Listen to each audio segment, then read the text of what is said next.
Okay, in this video, I'm going to review an exercise for binary logistic regression. Basically, the scenario is that you're an educational researcher studying the effects of individual difference factors on students' abilities to pass a state-level test. You obtain continuous measures of subject matter interest, mastery goals, and fear of failure at the start of the school year. At the end of the school year, you obtain an index of whether students passed or failed. For the outcome variable, then it's coded 1 for pass, 0 for fail. You also have a measure of student sex, which is coded 0 for male, 1 for female. So we're going to run a binary logistic regression with interest, sex, mastery goals, and fear of failure as predictors of whether a student passes a state level test. And we're going to look at the overall model fit and look at the individual predictors. Also, we're going to use alpha set at 0.05 for all tests. So the actual data this is a subset of the data, and just kind of taking a quick look at it, this is an SPSS. The pass variable is our outcome variable. It's a binary outcome, coded 0 for no pass, 1 for pass, or 0 for fail, 1 for pass. Interest, mastery goals, and fear of failure are all treated as continuous measures, and then sex is a dichotomous variable coded 0 for male and 1 for female. So this is the data in SPSS. We have our pass variable, interest, mastery goals, fear of failure, and sex. So let's run our analysis really quickly. We're going to go to Analyze, Regression, Binary Logistic. We'll put pass in the dependent box. We'll put our predictors over into the covariance box. Under Options, we'll click on Hosmer-Levenshow test, and we'll go ahead and ask for the confidence interval for the odds ratios. And under Save, we'll click on predicted probabilities and group membership.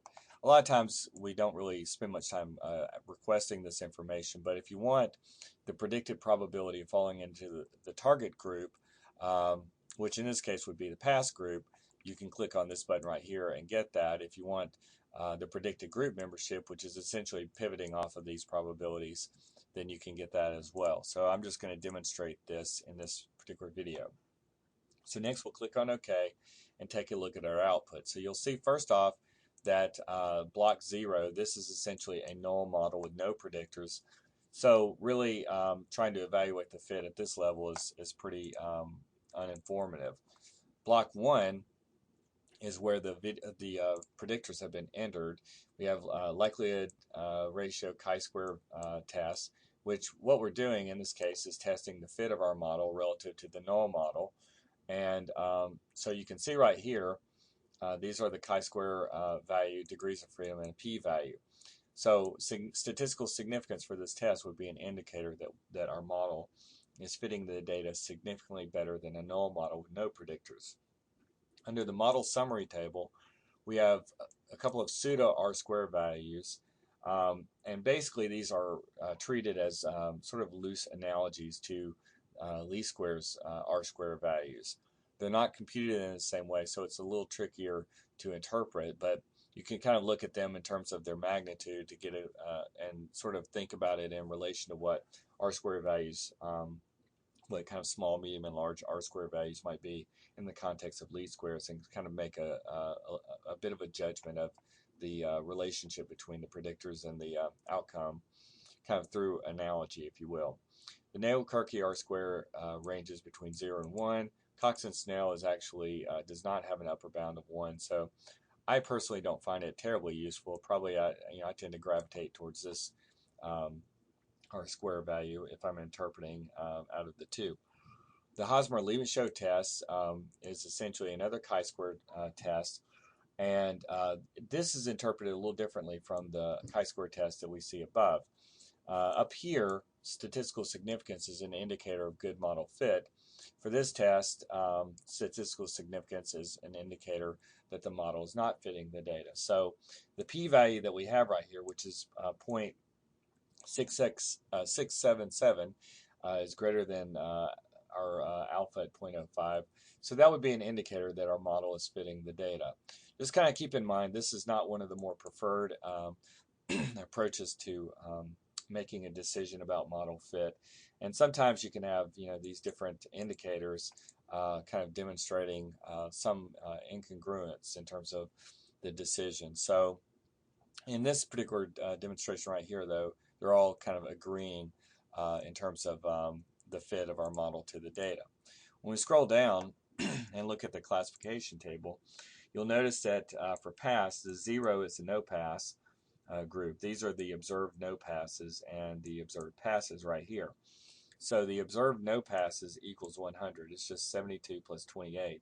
So essentially, 100 individuals were not observed to pass, and 27 and 73, 100 individuals were observed to pass. And so in terms of prediction, we see that of those individuals that were observed not to pass, 72 were predicted by the model not to pass. So if we take 72 divided by 100, that gets us the percentage correct of 72%. If we take the 73 for the passes, 73 predicted passes that actually were observed to pass, divide that by 100, that gets us 73% accuracy rate. So you can see that these are essentially hits within the model, and then on the off diagonals, these are essentially misses. So essentially, 28 individuals out of the 100 that were observed not to pass were actually predicted to pass. That would be essentially a false positive. And then 27 out of this 100 right here that were predicted not to pass were actually predicted. So that's actually a false negative, or 27 false negatives. So 27% false negative rate. So the overall classification accuracy was about 72.5%. When we scroll down and look at the variables in the equation, these are the regression coefficients right here, and they're interpreted as the predicted change in log odds for every 1 unit increase on the predictor. You can kind of step back a little bit further, and although you can't talk about these numbers in terms of the change in probabilities, and like I said, these are reflecting change in predicted log odds. You can still loosely consider these as indicators of changing probabilities. So a positive value would be an indicator that with increasing scores on the predictor variable, there's also predicting increased likelihood associated with membership in the target group, and our target group is the pass group. Negative coefficients would be an indicator that with increasing scores on this variable, like fear of failure, there is a decreasing likelihood of an individual falling into the target group or the pass group. So you can see right here that interest, there's a positive association, and interest is statistically significant. So there's a positive predictive relationship between interest and the likelihood of falling into the target group. Mastery goals, while there's a slight positive coefficient, that predictor is not statistically significant in the model. So that's not particularly useful in predicting group membership.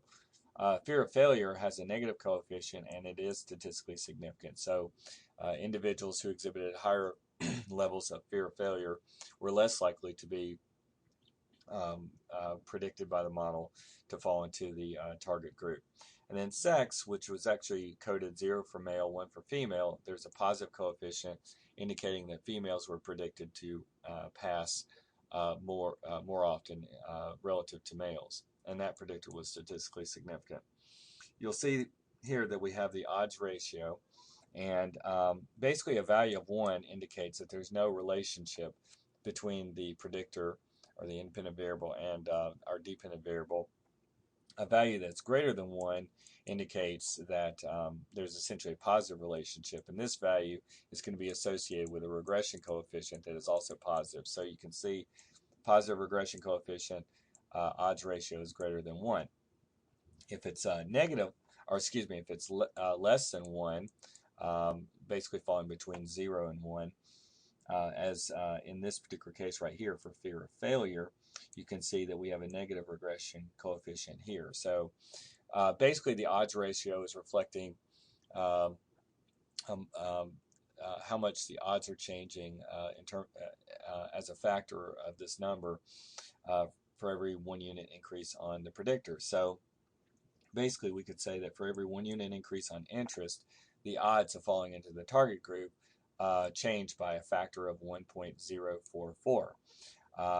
With fear of failure, we can say that with increasing for every 1 unit increase on fear of failure, the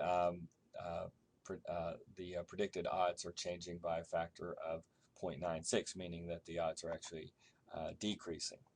The 95% confidence interval, basically, you can use this for hypothesis testing.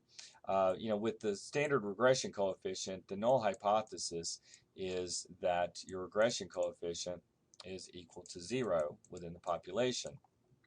And then the alternative would be, like in this particular case, it might be that it's not equal to 0. With respect to the odds ratio, the null hypothesis would be basically that the odds ratio is equal to 1 in the population, and the alternative would be that it's not equal to 1. So as you can see right here, basically if 1 falls between the lower and the upper bound, that would be an indicator that the null hypothesis is supported. If it falls outside of the lower and upper bound, then it would be rejected, as in the case of interest and fear of failure and sex. But you can see for mastery goals, 1 falls between the lower and the upper bound. So looking at our data set, we had requested predicted probabilities and predicted group membership. So basically, the predicted probabilities are generated by the model. These are predicted values. And so each of these would be predicted probability of an individual case falling into the pass group or the target group. So basically, those individuals with predicted probabilities greater than 0.5 would fall into the 1 category in terms of predicted group membership. Those less than 0.5 would be falling into the non-target group, which you see right here.